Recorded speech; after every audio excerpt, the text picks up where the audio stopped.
The knock at the door was so sharp it made my heart jolt. It was the kind of knock that didn't ask permission. It demanded it. I opened the door to find Karen Whitmore, our HOA president, standing there with her clipboard, her lips pursed tight enough to crack glass. "I noticed a package left on your porch," she said without greeting. HOA policy states that deliveries can't be left unattended. I glanced past her to the empty step. "Package?" "That was my son's prescription. It was delivered less than an hour ago." Her tone dripped with that fake concern she wore like perfume. "Well, I took it to keep it safe. Those things can be dangerous if left out." My stomach knotted. "Dangerous? That's my child's heart medication. He can't miss a dose." She tilted her head, as though I'd just confessed to a minor inconvenience, not a potential medical emergency. "I'll return it at the HOA meeting next week." "Next week? He needs it tonight." My voice cracked, and my son, Liam, peeked from behind the couch, clutching his chest in that subtle, practiced way he did when the anxiety about his condition crept in. Karen stepped back, lifting her chin. "If you want it back sooner, you can bring this up formally. Rules are rules." By the time she walked away, clutching the small white box like a prize, my hands were shaking. I called the pharmacy. No refills for 10 days. Insurance wouldn't override it. The only option was to get it back from her. That night, I drove to her house, the streetlights casting long shadows over manicured lawns. Her blinds were open, deliberately, I suspected. And there, sitting on her pristine marble counter, was the box. She saw me through the glass, smirked, and closed the blinds. I documented everything, her words, the missing package, Liam's medical record. By morning, I had filed a police report. The officer who came out seemed skeptical, almost amused. "It's unusual, but not exactly theft, if she says she was holding it for you." "She's holding my child's life in her hands," I said, my voice shaking. 2 days later, the court date came faster than I expected. Karen walked into the small claims courtroom wearing a pink blazer and a smug smile. She carried the box in her hand like it was Exhibit A in her favor. And that's when the judge, an older man with a face, carved from granite, leaned forward, eyes narrowing. "Mrs. Whitmore, are you telling this court you knowingly withheld a child's prescription medication?" Karen's smile faltered. Karen's smirk melted into a twitch of the lips. "Your Honor, I was merely enforcing HOA policy. Packages left out are a safety hazard.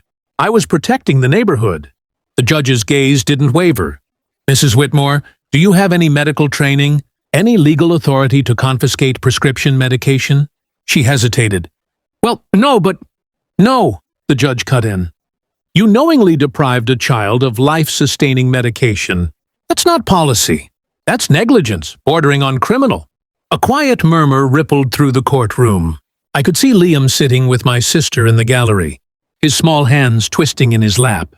His eyes darted between me and the box on the judge's bench, as though willing it back into his possession. Karen crossed her arms. "This is being blown out of proportion.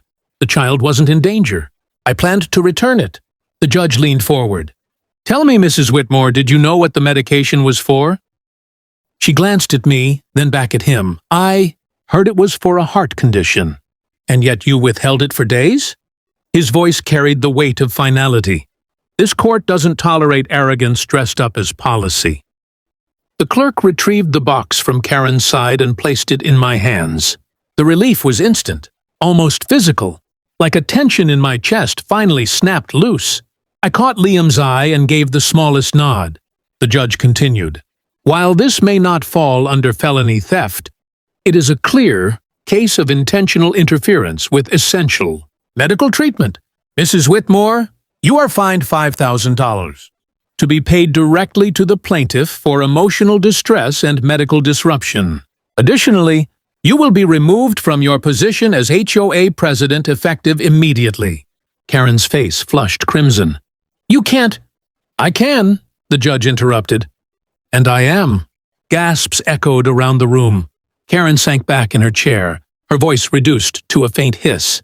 As we left the courtroom, the afternoon sun spilled over the steps. Liam's fingers curled around mine, his grip tight but steady.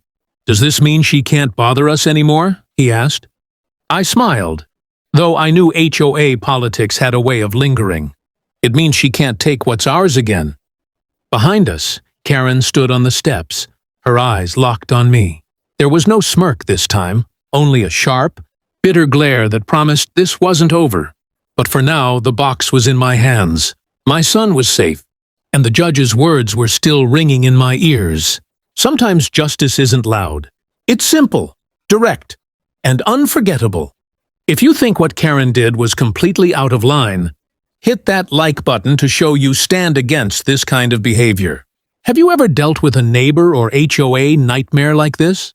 Drop your story in the comments. I read every single one. And if you want more true stories with twists like this one, subscribe now so you don't miss the next jaw-dropping case.